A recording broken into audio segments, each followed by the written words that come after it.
3천만 원 투자해서 4억 벌었다고? 사기치는 거 아닌가? 말도 안 돼. 운이 좋았던 거 아니야?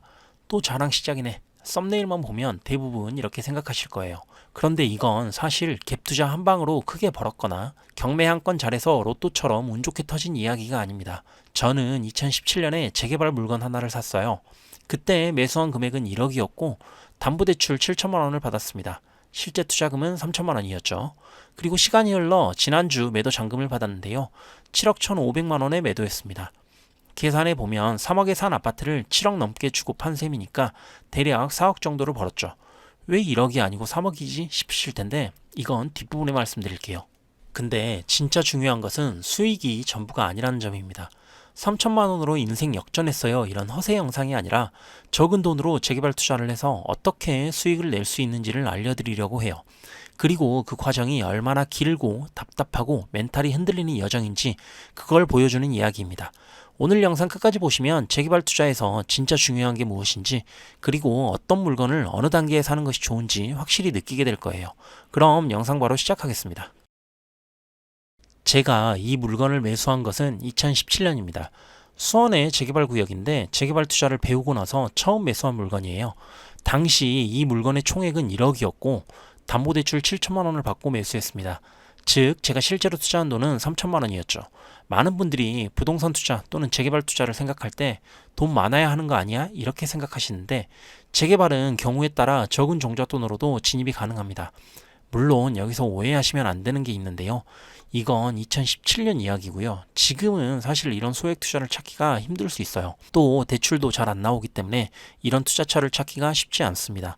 하지만 어쨌든 그 당시 제 입장에서는 3천만 원으로 미래 신축 아파트를 매수하는 기회를 잡은 셈이었던 거죠. 저는 이 영상의 물건을 포함해 총 15채 정도를 사고 팔았는데요.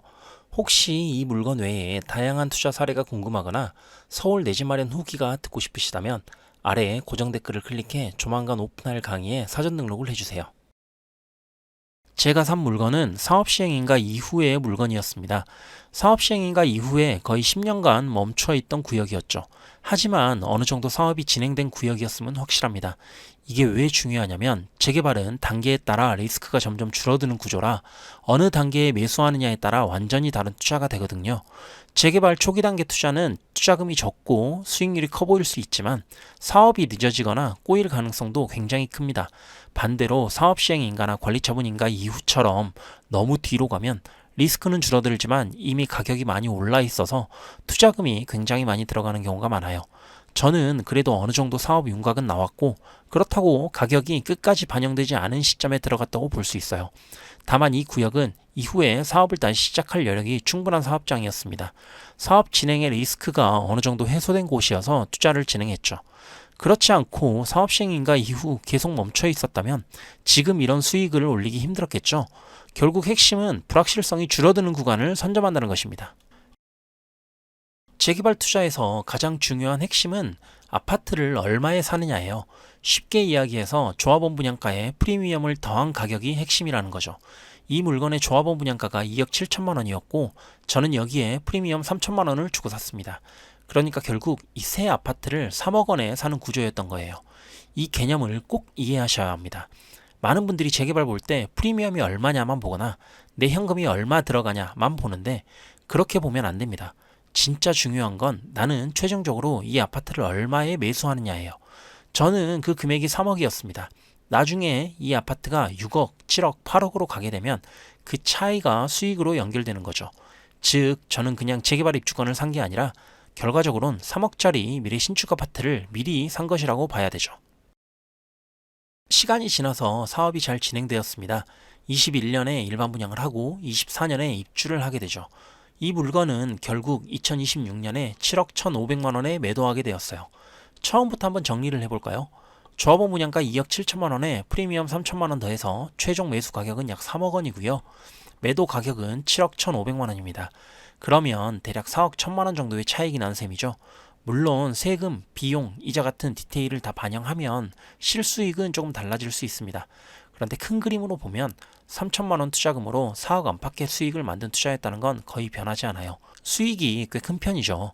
사람들은 3천만 원을 우습게 생각해요. 그 3천만 원이 그냥 통장에 있었으면 아무 일도 안 일어났을 거예요. 하지만 좋은 자산에 올라타서 몇 억의 수익을 만들어낼 수 있었습니다. 여기서 진짜 현실적인 이야기를 좀 해드릴게요.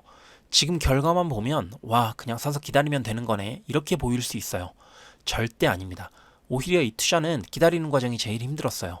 왜냐하면 재개발은 주식처럼 매일 시세가 눈앞에 보이는 것도 아니고 사업이 쭉쭉 진행되는 것도 아니니까요. 중간중간 멈춘 것처럼 느껴지는 순간들이 진짜 많거든요. 그리고 시간이 길어질수록 사람 마음은 무조건 흔들리게 되어 있습니다. 이거 괜히 샀나? 다른 데 넣었으면 더 벌었나? 언제 끝나는 거지? 이 생각이 계속 들어요. 특히 대출이 껴있으면 기다리는 시간이 길수록 심리적인 압박이 점점 더 커집니다. 즉, 재개발은 수익률 게임이기도 하지만 동시에 멘탈 게임이에요. 이 부분을 꼭 말씀드리고 싶은데요. 저는 사실 2020년에서 21년 사이에 이 물건을 팔려고 했습니다. 그때 프리미엄이 꽤 오른 상황이어서 정리하고 다른 투자로 넘어가야겠다고 생각했거든요. 그런데 문제는 전혀 팔리지가 않는다는 거였어요. 21년부터 하락장에 들어서면서 아예 거래가 멈춰버렸거든요. 그러다 보니 프리미엄도 계속해서 떨어졌고요. 결국 당시에 팔지 못하고 몇 년을 더 가지고 가게 되었습니다. 많은 투자 영상을 보면 매수는 쉽게 하고 매도도 원하는 타이밍에 딱 하는 것처럼 보이죠? 현실은 전혀 그렇지 않습니다. 특히 부동산은 시기가 좋지 않아 팔고 싶어도 잘 안 팔리는 경우가 굉장히 많아요. 저 역시 시기를 놓쳐서 물건을 팔지 못했고요. 그래서 보유 기간은 더 길어졌고 원래 생각했던 것보다 더 오래 끌고 가게 됐습니다. 시간은 좀 길어졌지만 결과적으로는 제가 생각했던 것만큼 수익이 나긴 했습니다. 즉 제가 뭘 엄청 잘해서라기보다 어떤 면에선 시장 상황 때문에 못 팔기도 하고 또 반대로 큰 수익이 나기도 하는 거죠. 이게 정말 투자의 진면목이라고 볼 수 있어요. 내 뜻대로 다 되는 게 아니라 시장에 끌려가 버티다 보면 결과가 만들어지는 경우도 정말 많으니까요. 그래서 제가 이번 투자에서 배운 점이 있어요. 첫 번째, 투자금보다 중요한 것은 아파트 매수 가격입니다. 제 투자금이 3천만 원이었다는 게 확 들어올 텐데 그보다 중요한 것은 아파트를 3억에 샀다는 점이에요. 지금 보면 3억짜리 아파트가 있냐 싶겠지만 그 당시에는 그 가격이었습니다. 이게 훨씬 중요한 점이죠. 미래에 신축 아파트를 저렴하게 매수했기 때문에 나중에 수익을 얻을 수 있는 구조가 만들어진 겁니다. 두 번째는 재개발을 잘 알아야만 합니다. 제가 산 구역은 사업시행 인가가 난 이후였어요. 그리고 어느 정도 사업 진행을 다시 하는 분위기가 만들어진 곳이었고요. 이런 것들은 이미 재개발에 대해 충분히 공부를 한 이후였기에 예측할 수 있었던 겁니다. 그렇지 않고 아무런 공부 없이 재개발을 산다는 것은 매우 위험한 투자가 될 수 있어요.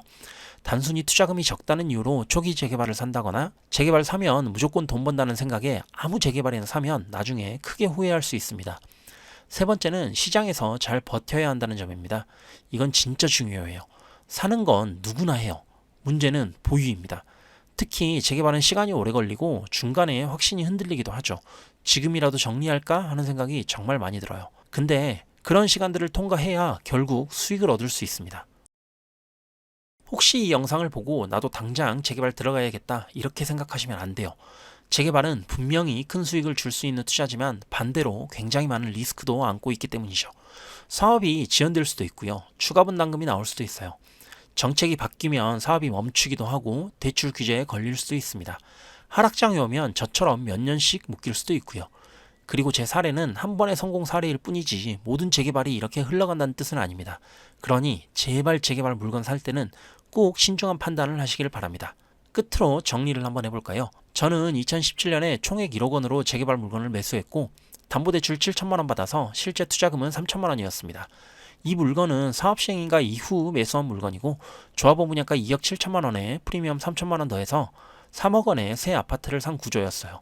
그리고 이걸 2026년에 7억 1,500만 원에 팔면서 대략 4억 정도의 수익을 만들었습니다.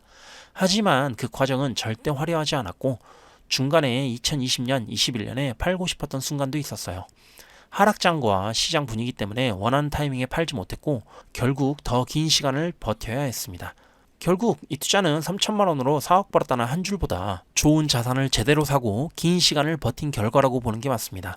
부동산은 빨리 부자 되는 게임 같아 보여도 실제로는 싸게 사고 오래 버티고 끝까지 가져가는 사람이 이기는 게임일 때가 많습니다. 여러분도 너무 짧은 시간에 큰 돈을 벌려고 하기보단 오랜 시간 꾸준히 투자해 부자가 되는 방법을 익힌다는 마음으로 부동산 투자 또는 내 집 마련에 도전하세요. 오늘 영상이 도움이 되었다면 구독과 좋아요 눌러주세요. 앞으로도 내 집 마련과 재테크, 부동산 투자에 도움되는 정보 많이 알려드리도록 할게요. 끝까지 시청해주셔서 감사합니다.